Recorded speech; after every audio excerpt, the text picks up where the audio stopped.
এনেকুৱা লাগিছে তাই তোৰ লগত যাব বিচৰা নাই উইংছবোৰ মই ভাবিয়ে আছিলো তহঁতবোৰ এতিয়ালৈকে কিয় আহি পোৱা নাই কি হৈ আছে এইকেইজন কোন হয়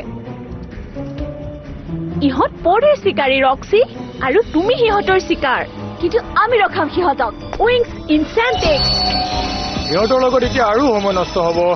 তোমাৰ কথা নাজানো অগ্ৰণ কিন্তু মোৰ এইটো ভাল লাগে বঢ়িয়া এনেকৈ স্বাগতম জনালে ভাল লাগে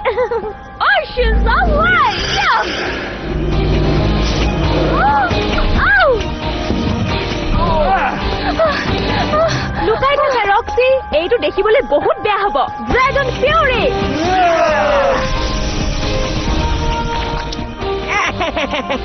ব্লেক চাৰ্কেলৰ উইজাৰ্ডবোৰে তহঁতৰ শক্তি শুহি ল'ব পাৰে ক্ষমা কৰিবা কিবা কৈ আছিলা তুমি ইহঁতক পিছত চাম আমাৰ প্ৰথম কাম হ'ল ৰক্সিক বচোৱা